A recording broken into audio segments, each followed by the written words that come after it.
Miss Frijolero, Miss Beaner, is trending. And that's not good.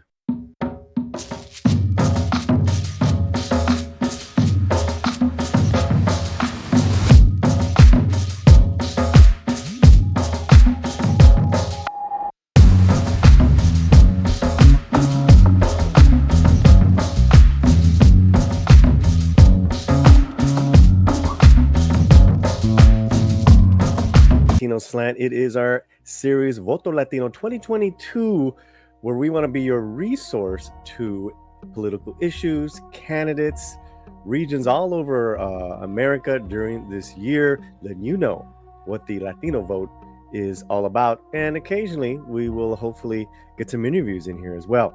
Okay, here we go. Woof! This story is very interesting. I'm going to bring it up. Miss Frijolero attack rolls Latino heavy congressional race in Texas. This is on MSNBC, MSN News. Democratic Representative Vicente Gonzalez is distancing himself from a blogger he paid who's using bigoted language to describe GOP opponent Representative Mayra Flores. Okay, so let's do a couple of things here. We're going to go through this. Before, I want to give you some definitions. Then I want to talk about the us and them of Mexican Americans as opposed to people from Mexico. So make sure you watch this entire video, and I hope everyone is doing well. Let's first get some definitions going. This is from the Oxford Dictionary. I wanted to pull these up because I think there's a little bit of confusion, misuse of words, and also too, these are not exclusive just towards different people, a set of people. Let's first go over bigotry. Bigotry, obstinate or unreasonable attachment to a belief, opinion, or faction, in particular prejudice against a person or people on the basis of their membership of a particular group. The difficulties of combating prejudice and bigotry. Got it? So the person who is doing or saying crazy things is the one who has the bigotry, is the bigot, male or female, person of any color, doesn't matter. Now, what they could be saying is racism, right? What could they be espousing? A noun, prejudice, discrimination, or antagonism directed against a person or people on the basis of their membership in a particular racial or ethnic group, typically one that is a minority or marginalized. So here is a great example of racism. Calling Mayra Flores Miss Frijoles. You are connecting her and you're making you're discriminating and being antagonistic towards this candidate based on her ethnic membership. Frijoles, beans, it's part of a Mexican cuisine, is Mexican diet, whatever you want to call it in this case. Okay, are we good? Did we get there? Did we get you guys kind of clear on that? Because I want to now start this story. Let's make it big. All right.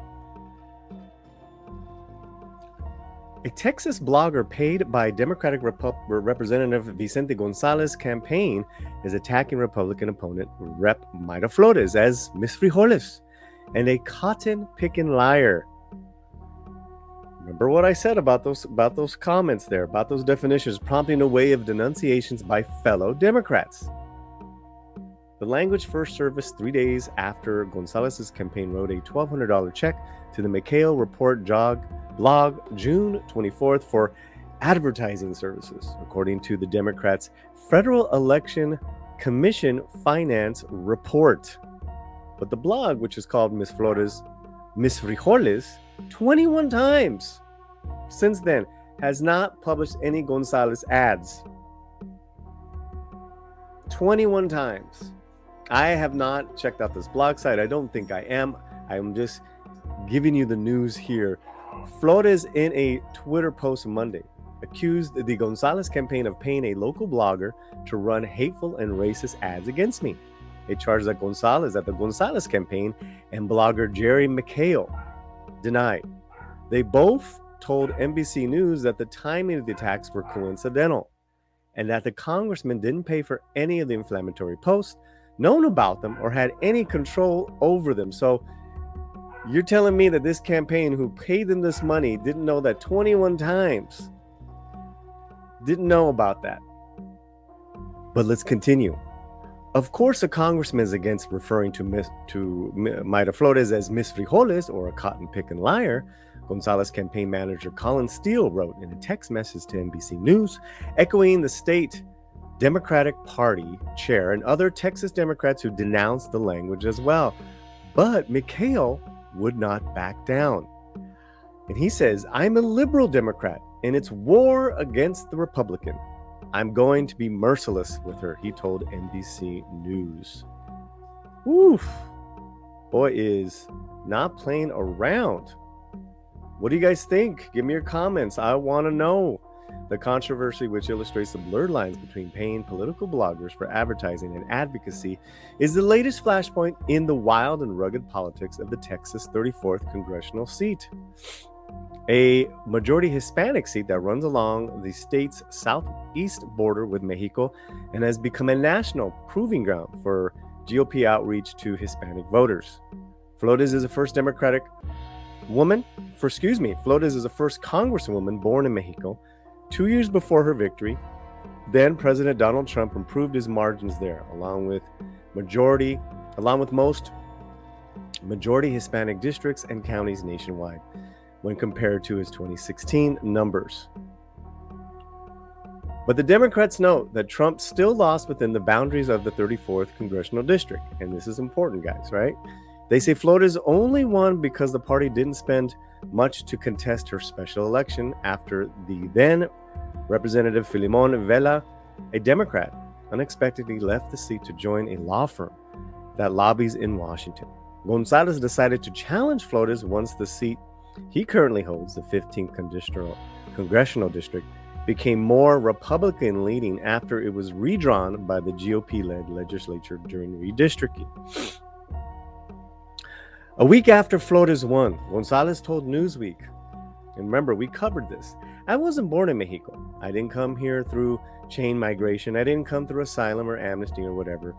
In his remarks, often associated with Republicans, Gonzalez also described Flores as unqualified, a criticism often considered sexist. Politics in South Texas and the Rio Grande Valley is blood sport. It's very personal, and they play to win, said Colin Struther, a veteran Texas Democratic consultant.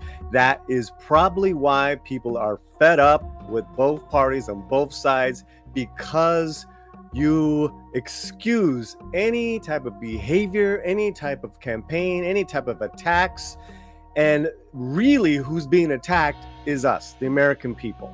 From inflation to expensive housing. Come on, guys. This is classic, just very frustrating. Very frustrating. This whole thing is very frustrating. Still, he said the language in Mikhail's blog and Gonzalez's decision to advertise with them were surprising. Gonzalez last year paid Mikhail $1,000 for advertising. The blog is full of posts with racist, crude, and bigoted language, like the use of the N-word and derogatory references to women's private parts. What? Including Flores' body. Excellent. This is not good, Vicente. This is not good. And I actually like Vicente's stances on certain things, and we'll get to that in a minute. The attitude doesn't surprise me. The mindset doesn't surprise me. A Democratic member spending money with someone using that kind of language? Yeah, that's surprising. So there is a line, I guess. Even in blood, you draw that line. Struther said it's a little outside the bounds. No, it's a lot outside the bounds, and people are tired of it. And that's probably why you're going to see what you're going to see. Okay? There are other places to spend your money. That is the article. Whoa, brother. Keep watching this video, guys. Like I said, I want to get to the us and them and the other and all that stuff. And you can already see it here. But I said that I liked some of Vicente's stances as I do with Miss Flores. In particular, I really appreciated Vicente's stance against President Biden and how just this past July, in a post here on his official page, his official Twitter page, he says, "I am for humane and orderly immigration system. But POTUS, what is the plan to address our southern border when we take away the measures limiting the influx of migrants? As a representative of border community, we need answers." That's a Democrat saying, and I really appreciate that. Right? Let's hear a little bit of what he was saying here. That will prevent mass migration to our southern border.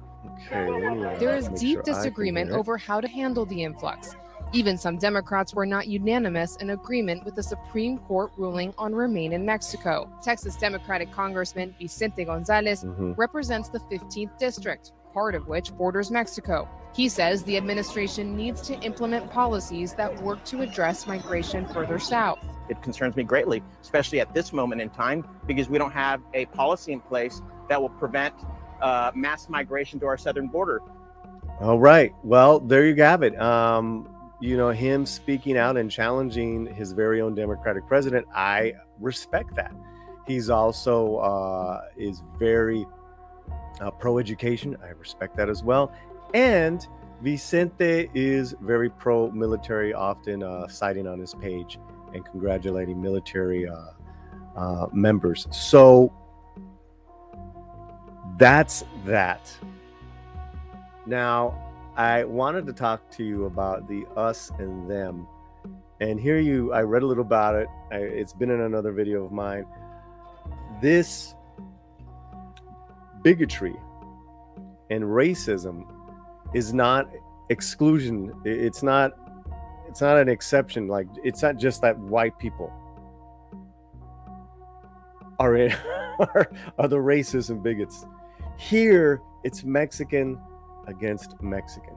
And here, more particular, Tejano Mexican American in those past statements against a person from another country, from Mexico. And there's a lot of antagonism there. There is. And it's something we don't talk about, but yet something we kind of, breathe underneath our voices a little bit as far as our disdain sometimes for both people, right? For the immigrants that come over here, and for them, the Chicanos and Mexican Americans, that they hold animosity. So he's tapping into something. He's tapping into an animosity that's very real and it's been around since the border was created. So I just I find it all very not only disappointing, but a huge distraction to the real issues that I said. And so what I would love to see and hear are more of the real issues that Americans face, and in this case the Latino vote, from our leaders, the ones that are being elected, the ones that are still elected. What are your thoughts? And what issues are important to you? Finally, what would you like to see more here on the Voto Latino series and segment here on the Latino Slant? I would love to know. Until then, I always say, keep your slant muy fuerte, very strong, but also too, I love frijoles. Paz y dale gas.